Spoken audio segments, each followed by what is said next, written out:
So 12 years ago, the City of London was challenged through a series of consultations with the local developers, building owners, to look at bringing contemporary sculpture into this area. 12 years later, we have a very strong 11th edition out for everybody to come and see. So this is Summer Moon by Ugo Rondinone, one of the 20 artworks in this year's edition of Sculpture in the City. And we're now going to go and have a look at some of the others. The area itself here can be seen and felt as being quite sterile and inhuman. We are surrounded by very tall buildings made out of glass and steel. They're not particularly inviting and welcoming, and the art brings a human element. And here we've got Sandwich by Sarah Lucas, a really fun piece made out of concrete, a material that we get to see quite a lot in urban London, and an item from our everyday lives, a supersized sandwich, literally waiting for you on the pavement between Hiscox and 22 Bishopsgate.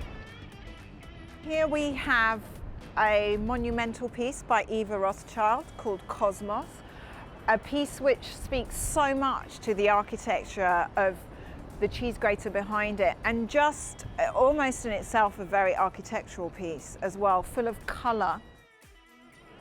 So this is what I was talking about, that we can now show art like this on the underside of escalators. So there's this wonderful dialogue between the more historical influenced artwork and where we are right in the middle of this very intense contemporary architectural space. Art brings joy, it brings smiles, it brings intrigue, it brings interest, it brings something else to your everyday. We've got the soul, right? It hasn't been eradicated. You've still got these old ancient churches like little gems nestled amongst everything. Like you can see St Helens from here. There's construction vehicles, there's a really famous artwork. It's all there. Here we have a work by a young, very up-and-coming artist called Jessie Pollock, and the piece itself is called Granary.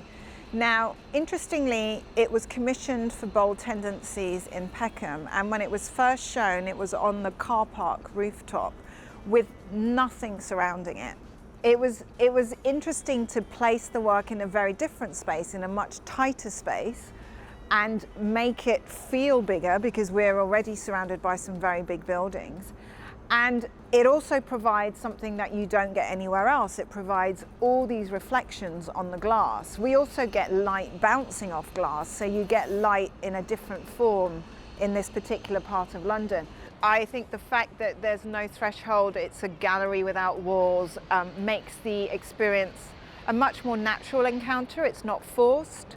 And a lot of people find contemporary art quite difficult, and frankly, you don't need to understand it, you just need to experience it. Even if you don't like it, it's okay. So that in itself as a new art experience is something I'd love people to come and experience.